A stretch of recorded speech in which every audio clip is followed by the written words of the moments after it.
Welcome, Dream Freaks. You are listening to episode 4, Ludus Somnium, where we explore the knowledge and insight of dream schools in order to raise awareness and activate your dreams.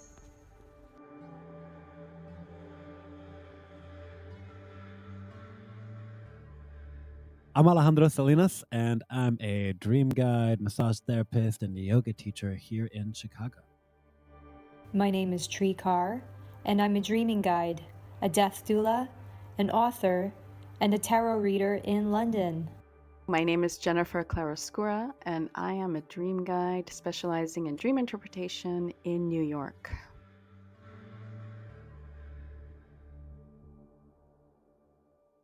There is a long lineage of teachings and practices that have equipped many a dreamer with the necessary tools in which to deepen their journeys into the realms of dreams, lucid dreaming, and the astral plane. Ancient dream practices from Egypt, Greece, Rome, and through to the practice of Tibetan dream yoga have all paved the way for our continued explorations into dreaming in the 21st century. From the shamanic techniques of Carlos Castanedas and Robert Moss to the scientific techniques of Robert Monroe and Stephen LaBerge, our dreaming explorations continue to evolve with more and more dreamers eager to go lucid and explore the consciousness out of body. There are plenty of schools of practice for a dreamer to immerse themselves in, but what if we are only skimming the surface of this learning potential? What if we could learn within the dream itself? There is a lot of growing research that points out that dream sleep can promote many types of learning. Is learning in our dreams simply the ability to gain insight by applying our waking imagination to a dream that we remembered? Or do we actually experience a concrete process of learning within the dream itself? If we are experiencing lessons, downloads, learning skills, and gleaning knowledge within our dreams, where is this information coming from, and who's teaching us? Are we tapping into some kind of dormant potential within our brains? Or are we accessing a greater database of knowledge outside our biological framework? Are we simply teaching ourselves? Or are there sentient beings within the dreams that teach us? Welcome to the halls of Dream School, where we will explore all of these questions and more, and give you a little bit of homework too. So I hope you're all ready to get learnt. Yeah. Let's learn it up. It's back to school. I'm ready to September. go back to school. Yeah. Everyone's in the mood to learn now. It always happens in September, doesn't it? Yeah, although I teach at a school that's year-round. Yeah, it's true. So it's always school time for me on a personal level.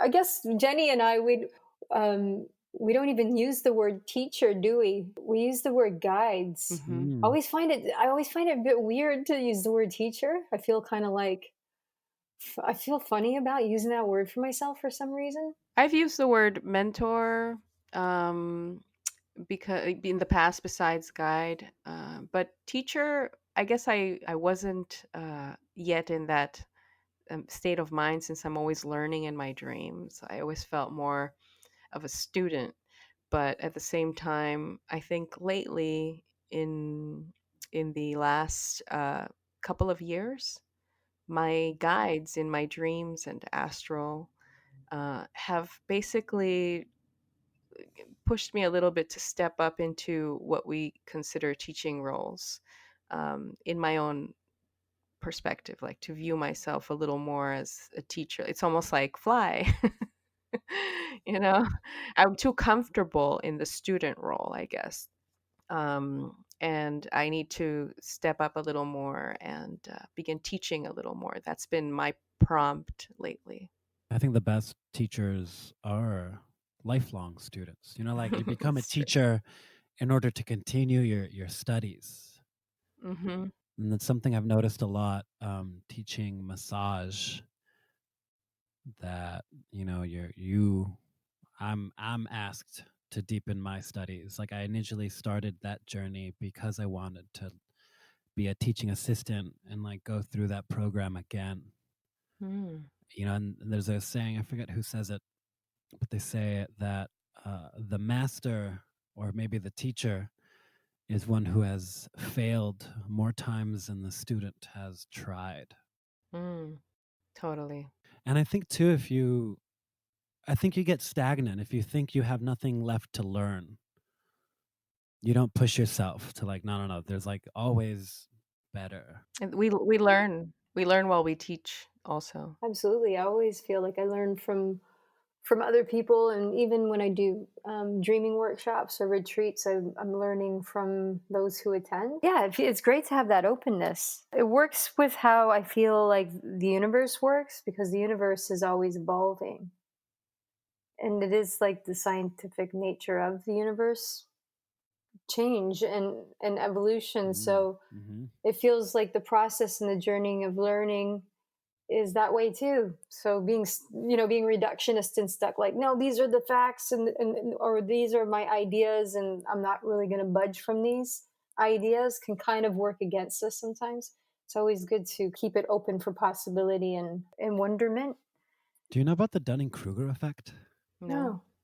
They found that, to make it real brief, like the more confidence people had about a field that they were studying in, the more confidence that they had, the less they tended to actually know. And the more knowledge, information, or expertise someone had in a certain realm of knowledge, the more that they knew, the less confident they would tend to be. They tend to be a little more like doubtful. So if someone was given a test, the people who did worse would be like, "Oh, I think I did great. I'm sure I aced it." And I see this all the time, actually, for real, Mm-hmm. with my students. The people who are like, "Oh, I failed it." They get like one question wrong, and people who are like, "Yeah, like I think I did pretty good." Like, yeah, they did, average. When I applied for to enter this very unique photography school, I took a very lengthy test, and when I came back to see where my name was, I was looking at the bottom because obviously I thought I did really bad, and I couldn't find myself. And I went to the teacher. I'm like, I can't find my name. Like, didn't I get graded? And she was like, "What's your name?" I said, Jennifer, blah blah blah, and she said, "Yeah, you're on number one." I was like, "What?" It was a very intuitive and creative test, so I guess my intuition, which I was doubting while I gave it, while I answered the questions, was actually correct. So, Jennifer, how have you gained knowledge or insight or skills from your dreams? I'm a person that has been guided in my dreams and astral since I was very little. And I evolved with my spirit guides, I guess you could say, and mainly in the astral. And then they transitioned through my dreams. Um, it's been a long journey. And at some point, they sort of left me. It was a very decisive moment when they just poof disappeared. But it wasn't like they disappeared as people. I mean, they disappeared in the form of people, but they reappeared as themes, and it was a bit different, less direct guidance. So I got to acknowledge the the teachings through a different avenue after that. Once again, they emerged after a few years, probably a decade. I was without them, and then they have reemerged lately, like 4 or 5 years ago, 3 years ago maybe. They began again with actual form visits. But that's around the time your kid was born. Well, in between, like Wolfie was born 5.5 years ago, and I was kind of like off in my off season, just surviving motherhood. And then I think I got back to I think they came back because I needed to boost back myself back into my role. I let motherhood take me over. And my self esteem went down. A lot of things went down with my first 2 or 3 years of motherhood, because I, for the first time, was in a role that I needed to learn a lot about. I'm not a natural mom.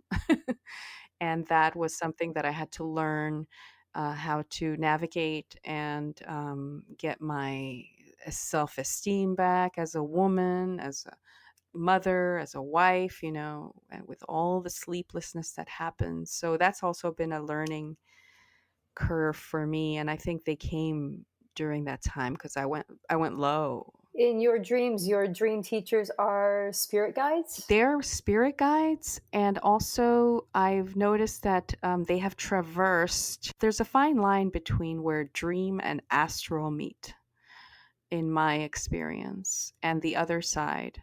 And at some point, I have recognized their forms in all of them, all of those mentioned: astral, dream, and in between life, parallel and beyond. It's almost, I can recognize that they don't just stick to one realm to guide me. But for me, that's been my the way I was formed within my, what you would call, astral schools, dream schools. That's how I was formed.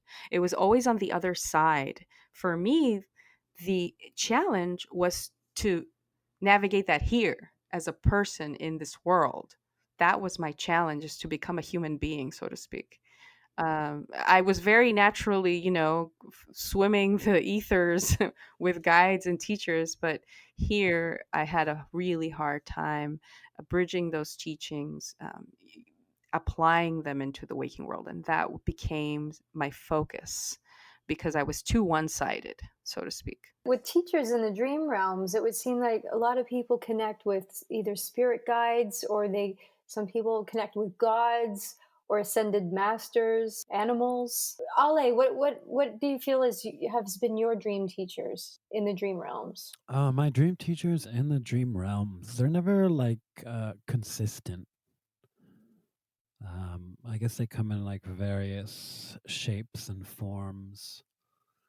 Um, I couldn't identify like a singular or personal sort of dream guide, just like different parts of my psyche working in various ways to teach me things. Yeah, I remember like one of my favorite dreams from when I was like in high school. And it's like one of my most memorable dreams from that time. I was in a gym and the bleachers are all up against the wall, but they're all bookshelves. And we're having theater in there. And our teacher tells us to look for orbs. And as I look up, there's all these orbs kind of floating and glowing around the room. And I focus in on one, and it starts to spin, and it turns into this skull and skeleton hand. And it goes to the bookshelf, pulls out a book, and I know within it is like the meaning of life. And written down there, it either said like happiness or happenstance. And I couldn't really make out the difference, but I love that it works either way. It sounds very Akashic Records kind of I've experience. heard a lot about those Akashic records, but honestly, do you know more about them? Yeah, so the Akashic Records, there's a lot of theories about as to what they are. It's almost like a database or a field of knowledge that some people claim that they can tap into or download from. But that it sometimes looks like a library, like books, and you can pull out like certain books on yourself, on your life. Yeah, so it just reminds me of that kind of visual. Yeah, because that seems to be the interface that a lot of people relay back, is that it's like a halls, like libraries, like shelves with books. I guess for me, I feel like the teachers that have come to me in dreams, where I've woken up and I thought, "Wow, I learned something." It's weird. I've like never had the spirit guide thing. I've never had that. Never had like the cosmic being from another realm. But I've had people throughout history, like who have died, Ah, come to me in dreams. So I guess you would call them the ancestors. But I had one really amazing dream once. It was a lucid dream, and it was probably like in 2016. And I was walking down this country road, and there was this beautiful field, and there was this old sort of cottage, and there was this like stonework wall that was dividing sort of the path to the field. And I saw this man, this like kind of old man who was leaning against the wall. And I went up to him and I was just like, hi. And then he said, do you want to see something? And I said, yeah, sure. And he started making electricity come out of the palms of his hands. And it was like iridescent, like glowing blue electricity coming out of the palms of his hands. And because of that, I totally went lucid. It was like the trigger and the tip for me to go lucid. And as I did, I realized that it was Nikola Tesla, who was, the famous godfather of electricity and science. I paid huge attention, obviously, because I was lucid, and I thought, oh my God, he's going to show me how to work with energy. And so I spent the rest of the lucid dream shooting energy out of the palms of my hands and just really enjoying the insane amount of lucidity and clarity and amazingness that the dream had brought to me. So I've had that kind of thing where it's been people from the halls of history visiting me in dreams, teaching me things. I've had Terence Mm. McKenna come into my dreams teaching me things. Hey. Who was like a really famous psychonaut. Walk in the woods.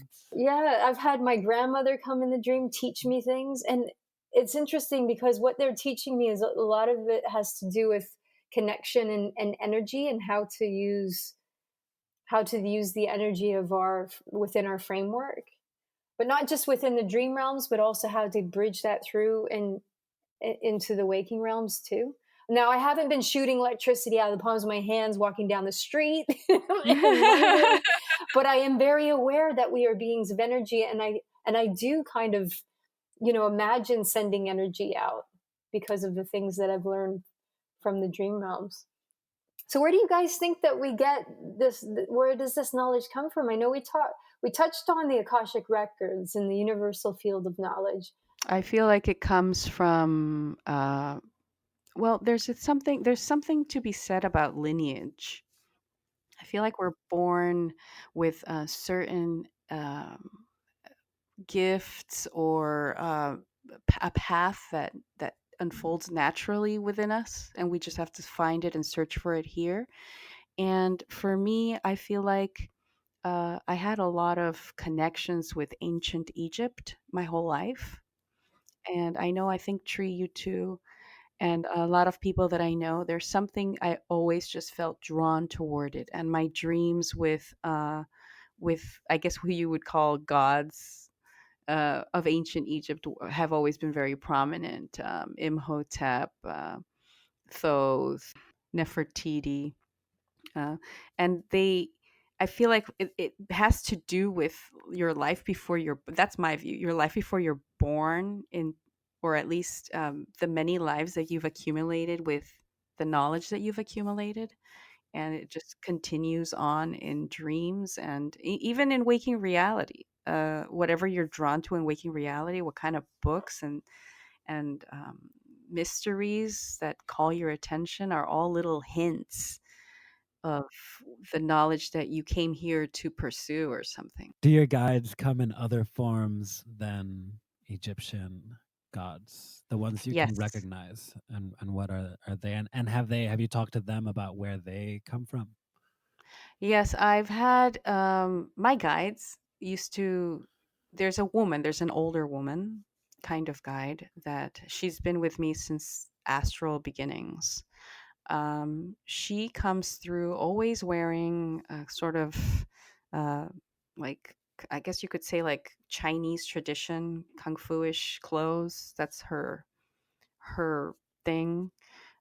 She's very strict. And then I have a guide that I call Blue.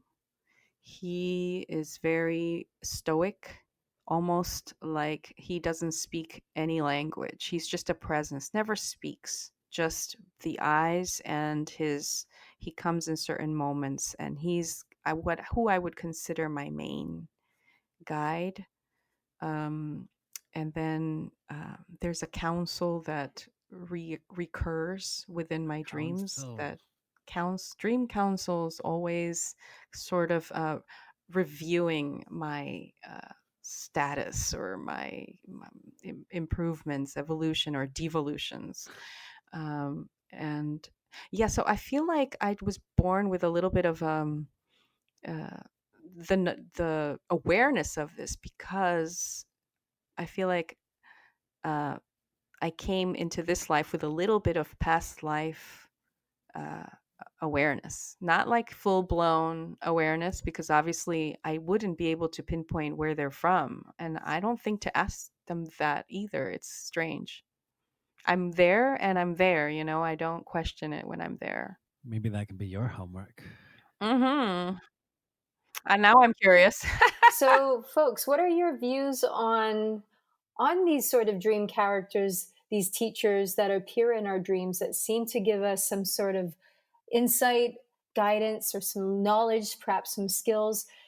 Do you folks think that these are actual sentient beings, or do you think that they are more like archetypes, or they're aspects, they're interfaces in order for us to interact with, to learn? Feel the archetypal imagery a lot.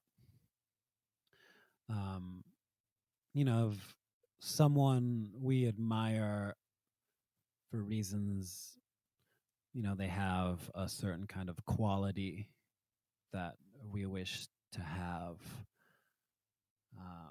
And I've had like David Bowie show up in my dreams, and he made me chips and guac and asked me to play him some songs. And I've been nervous, but I've had like Oprah pop up into my dreams. And Oh my God, I have Oprah all the time. yeah, but I she's have like like a I very have like a loving, yeah. collection of Oprah dreams. I don't know why. She was a very loving presence. That was a dream where I was like ready to go to war, and Oprah came up and was just like, "Oh, sweetie, no." And That's I like great. took off all my armor, like this vulnerability that I stepped into, and I just like cried. Uh, but Oh Oprah was like wow. like this archetypal character of like, therapy sorts, and like Yeah, in my compassion. dreams she's sort of like a therapist. I gotta admit. So we have the thoughts. It could be archetypes. It could be sentient beings. It could be. I'm not really into like, I mean, we're all sentient beings, but I generally, and I'm open to the possibility, but I think for the most part, most of what we're experiencing is aspects of our own psyche, and it's archetypal. And there's definitely, I think it's much more rare to experience other completely different sentient beings within our dreamscapes. And to that note, I once had a lucid dream that I went into a room full of mirrors and I asked to see my spirit guide. And I was looking at the reflections to see what would come up. It was like mirrors were surrounding me in all the walls. And what came up was myself as with like a universe, a purple universe in the third eye area of each version of myself. And they were all wearing robes, very university. But I remember thinking, oh, wow, like it's like the reflection of the universe and the spirit guide within. I guess what really intrigues me is sometimes the knowledge and the skills that we acquire from dreams, from dream characters. So even if they are archetypes that are showing us a skill or showing us something that we didn't know before, um, it, to me it feels quite remarkable upon wakening that you would glean such knowledge. So, do we innately have this knowledge and these skills within us in some sort of untapped potential? Or perhaps, or is it, again, back to the field? Are we like absorbing some of this information from something that's outside of ourselves that exists in like a universal kind of consciousness database? I mean, I can think of a few examples. I had dreams. I get these things that a lot of people call them downloads, And I usually get them in the hypnopompic state, which is the state in which you are coming out of your dreaming and you're sleeping, and you're moving into your waking moments. And a lot of really cool phenomenon can happen in the hypnopompic state, very much like the hypnagogic state when you're falling into sleep and you're on the threshold. So lots of imagery, and you hear pieces of music or sound. But with the hypnopompic, this is when I feel like I get these like downloads and these sort of quick little dream segments. And I had one once where I was reading a foreign newspaper, and it was in a totally different language. And but the foreign language was written phonetically in English. So the word I was looking at an image of this man from the 1960s, and it looked like an Indian newspaper, and it had a very 60s feel, the man's style, and it was black and white image and text, but all the text was kind of like phonetic. It wasn't actually in a foreign alphabet. And I woke up with the word Zatatha, and I could spell it, you know, in my head. And so I had this different language that was in my head. And it dawned on me that, hey, well, maybe I should put those words in Google Translate and just see if, just to entertain myself here and see if it actually is from any sort of language, if it means anything. And so when I put it in, it detected Hindi straight away, which was interesting because it was an Indian newspaper that was reading.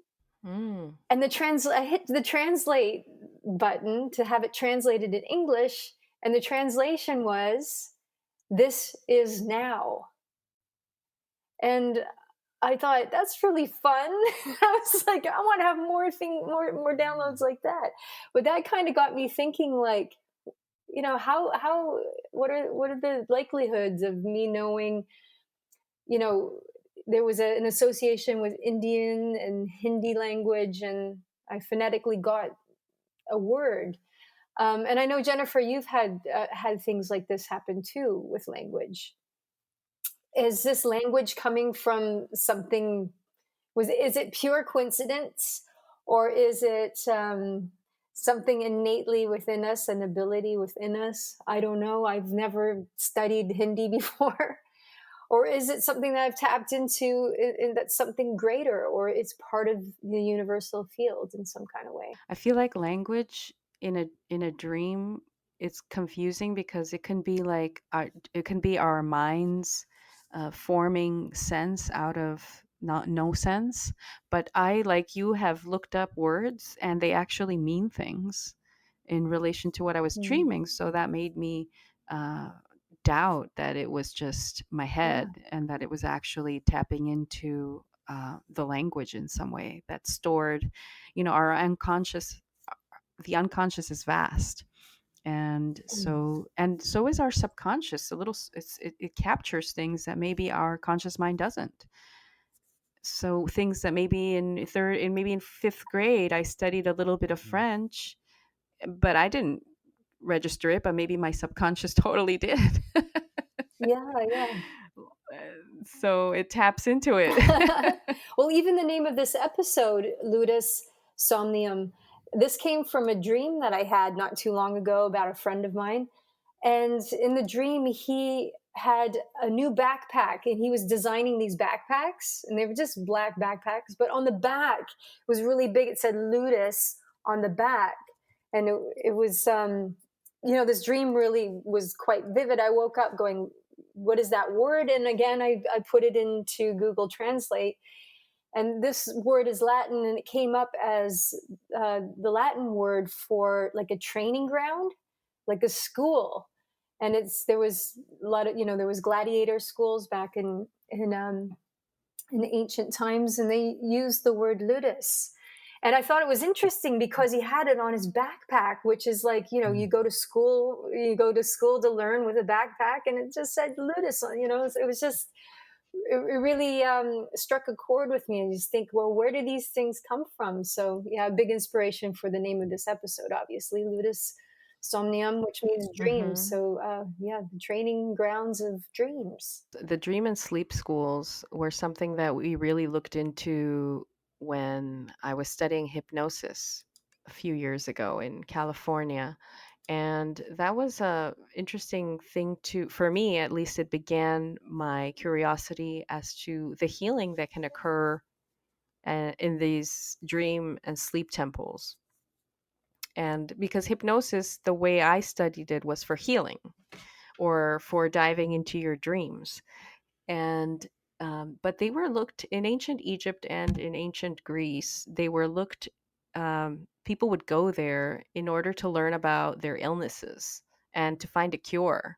So a person's dream was interpreted by priests and priestesses, and I don't know if it was like more, it wasn't like a school, but it definitely was uh more in the temple realm, so to speak. But I feel like nowadays, if you translate all of that to how dreamers are evolving in the internet, how we're all connected, and how we're all searching within our dreams for answers, or how to bridge that their teachings into our waking reality, all of that has become gone past the temple and gone into school territory. So we're all like a bunch of dreamers, students. Every night we dive in to learn, to dig the treasures, and to bring it back. Absolutely. And you can look to really amazing feats of science and beautiful works of art that have all come from the dream realms, where, the scientist or the biologist or the artist gained a bit of knowledge from the dream realms and they brought it through. I mean, even um, some dreams were inspirations for it, like the theory of relativity, which was he didn't actually see the code floating above his head in the dream. It was, watching a sled go down a hill through the snow, but the impact helped with the theory of relativity. The periodic table, Yeah, that's right. the shape of the periodic table came to the guy in a dream. So there's amazing things that have been learned or gained in dreams, and then they've been bridged through into our waking reality, and to kind of better humanity, or to bring it through to evolve humanity in some kind of way. I think one of the main functions of dreams is for learning and processing information and reconciling information, which is where you get this like collage stew of all the things you've taken in for the day, whether conscious or subconsciously. I think part of the bridging is sometimes like if we're learning a skill, has to do with the embodiment of that dream, and how even if our bodies are paralyzed in bed doing a certain motion, that your brain still interprets that as you actually doing this activity. And so you like play some piano in your dreams is as good, if not maybe better, as practicing that piano in your waking life. But it's no different to the brain. So we're talking about like dream school. So we learn things in our dreams. We gain insight. Sometimes we learn a skill or get some inspiration. How do we bridge the dream lessons? How do we bridge that over into waking reality? Well, each dream is unique. I feel like each dream requires a different uh, type of bridging, or like Alejandro, you mentioned honoring the dream when we were talking yesterday. Sometimes it's just that acknowledgement, and then sometimes to plant the seed within, your waking reality, your conscious mind, in order to be aware of this. But some of them are more involved, like prompting you to actually dive into uh, more lessons in waking reality in regards to that topic that you want to uh, bridge. Um, but art and music are also a way to express, which is part of honoring the dream, to express the acknowledgement of, channel the message, I guess you could say. So there are things that we can do in waking reality to bring that energy first. When you don't know what else to do, I would suggest to bring the energy through art, music, poetry, writing, a symbolic action, maybe a little ritual in your altar, an object that you assign that dream, crystal, and things like that. So a really nice way of doing it is bringing through a physical manifestations. Oh I've yeah. done that before in dreams, where I was given objects, and every once in a while I have a dream where I'm given a stone. It could be like a precious stone or a semi-precious stone, a crystal, a gemstone, a certain type of rock. And I'm totally not an expert in crystals and things like that. Like I've got a lot of friends, they're really into crystals and they're experts. I don't really know much about them, but they seem to come into my dreams a lot. So what I end up doing is I just again do a Google search on describe what kind of stone or crystal that I saw in my dream or was given in my dream, and then I find it, and then I purchase it, and then it comes to me. I'm like, okay, I'm holding this rose quartz in my hand. This was given to me in dreams, so I'm just gonna keep this around and see how this unfolds. And I had another one where it was like an obsidian elephant. So in the dream, it was like a little black stone elephant. So I did a search and I found, oh, that's exactly the elephant from my dream. And it was like an obsidian elephant. I bought it and it got sent to me. And so, I have all these little collections of stones. I get quite a lot in my dreams. And I'm sitting there going, I don't really know why they're here. I'll just let them sit here until I figure out why, or maybe one day it'll dawn on me. And what ended up happening is I do sessions with people. So I do my death doula work and I do tarot sessions with people, dreaming sessions.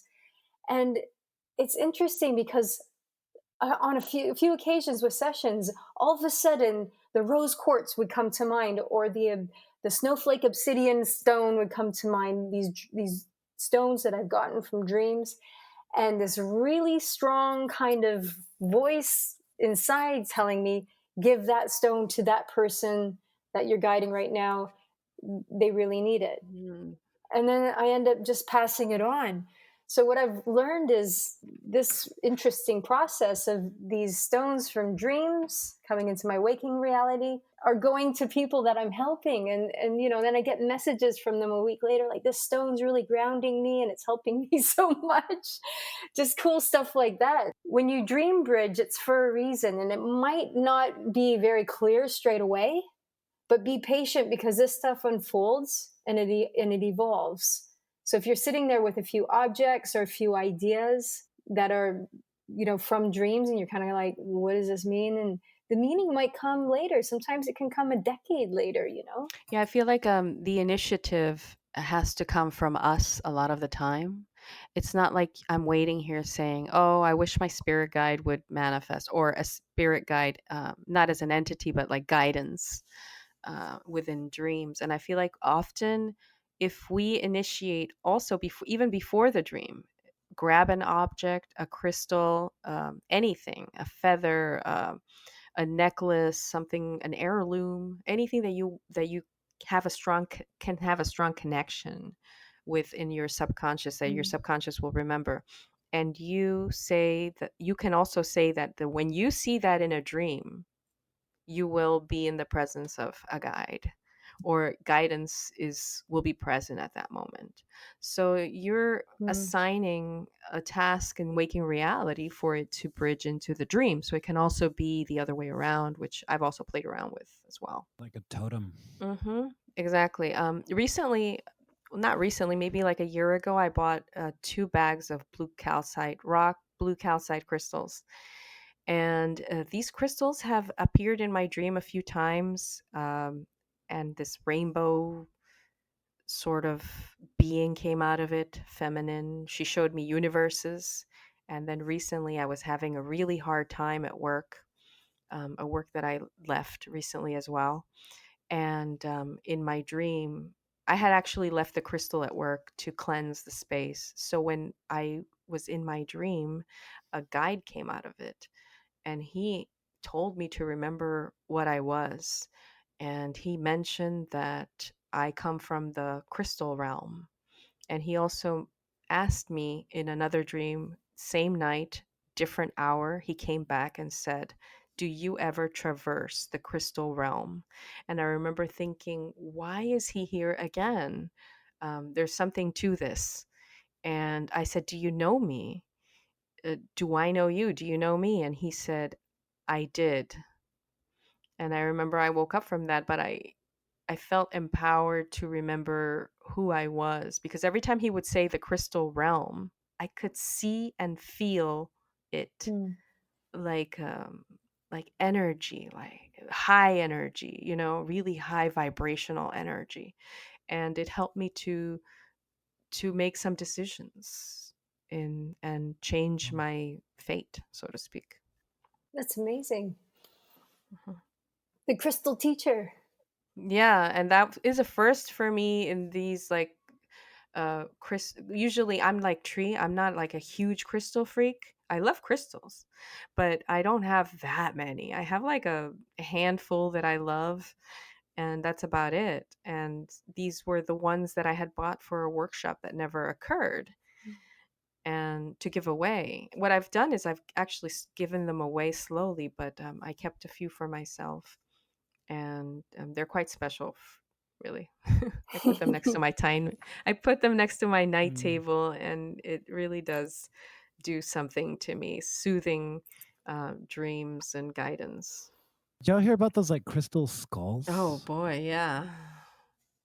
There's like 13 of them. Yeah, that's a very every time I read anything about it, I feel the energy of it really strongly. I've had dreams with crystal skulls, that you're just reminding me of right now, and tapping into that knowledge within the skull, but it was felt very electric, but Ooh. that's the only thing I could recall from that dream. But in waking reality, I remember I was reading a few things and feeling a little freaked out. And sometimes that energy, I'm not prepared for certain energies. I'm like, whoa, okay, not today. It's true though. It's amazing how you can get activated just from reading something. Not today, crystal skull, Satan. Oh my God. No, it's true. I have a few friends one friend he was reading some Hermetic texts. He had to put it down.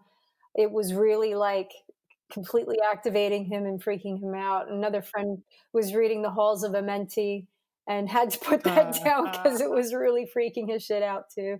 And I said, hey, it's just activating you. It's got an energy. The words have got an energy because there's intent behind it when it was written. That's why. Oh yeah. Oh yeah. My husband calls it Kundalini. He's like, "Oh, this book is giving me Kundalini." He puts it down. Yeah, I have gotten that reading Hermetic texts, reading Thoth, um, and a few other things from certain gurus in India. I feel like they words are very powerful, and dreams are not just images. It's like when we tell a dream, we are transmitting the energy of those symbols. Like, we're also telling an energetic story that people aren't realizing, which is why when we tell dreams, people remember them. We activated their dreams. Yeah, so yeah, it's true. People go, "Oh my God, you just reminded me of one." Ah, I just remind, when, it happens all the Mhm. time. And that's why it's so important to dream share because it's a collective process, dream sharing. Also, what I've noticed, I don't know if this is other people's experience about entering some dream schools, Mhm. that sometimes I won't remember the school. I just remember entering the school or the room that I will be staying in the school, but not the classes, or entering the class, the Mm, door, but then I don't remember what that was about. And it's yeah. there are crystals in some of those occasions there, but for me, that just means that it's like I sometimes feel like my soul or my dreamer has its own education process that my conscious waking Jenny is not really aware of all the time. And I Mm, trust that those teachings or whatever I'm learning, will just trickle down into my conscious mind through a more unconscious avenue. So I'll be thinking that I got mm, a eureka moment when really it was something that I learned in those moments where I don't remember. Yeah, and I feel like that's probably what happens to a lot of people who don't remember their dreams. They are remembering the teachings in an intuitive way. They're having big Mhm. ideas all of a sudden, inspiration, and you don't know where that comes from. It might have been coming from a dream. It just gets like integrated Yeah. instantly. Oh, like your workout dream. You woke up feeling, stronger or something. Yeah, no, I had a dream I was doing push-ups, and I don't like do a lot of push-ups, but I was like, "Oh, I just felt stronger." And then I Mm. remembered in that moment, like that dream came back to me. I almost forgot it that I had been doing push-ups in the dream, and then I went and did some more push-ups in real life, and they were better than they That's usually are. great. Oh, wow. See, that's great. I love that. Uh, or what do y'all make of like just dreaming, like interpreting people's dreams when they're dreaming in a school? You know, if they're like back in their old high school or like in college. Do you think that's more like nostalgic, or do you think it's like they're learning something or what? Actually dreaming about, being in school, those are very Yeah, common. like, "Oh, I'm back in my high school," or whatever. And those are very usually, it's like half my high school cafeteria and half my elementary school. Smorgasbord of Yeah. learning. I'm not sure. I feel like dreams about schools, like actual schools of my experience in the past, um, they're not comfortable for me. I Every time I'm in them, it's insane, and everybody is there, and we're all children a lot of the time. And I have a feeling that that's got to do a lot of with things that I am working through.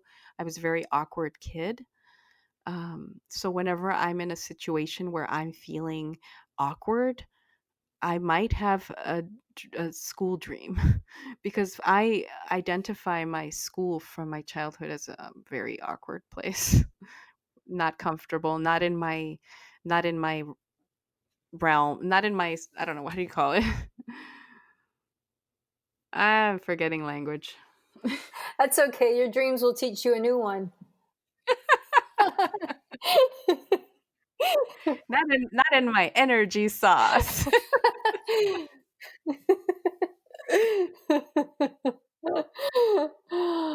Maybe now is a good time to give some homework to our listeners. We would love for you to share a dream with us and how you bridged that lesson into your waking life.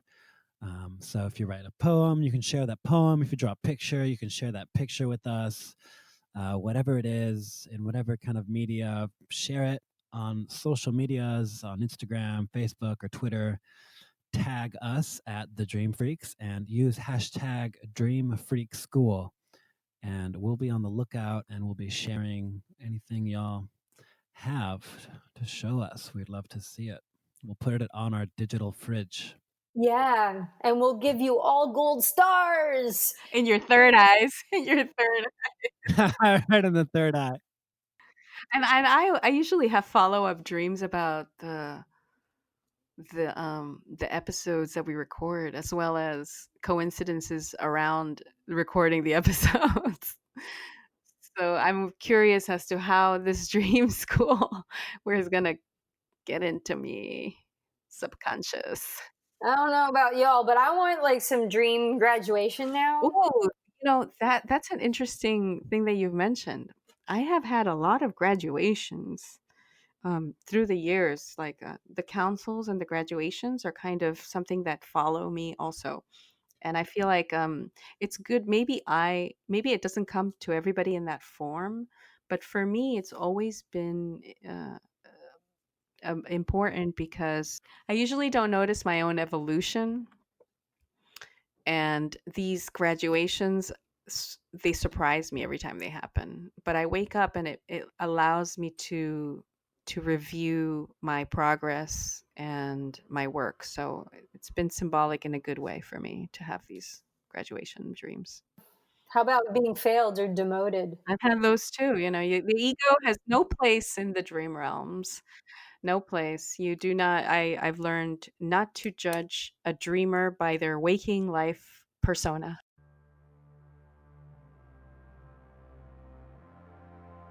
So, in that note, should we pull a tarot card in regards to dream school? Yeah, let's see. I got the cards here. Let me shuffle them up.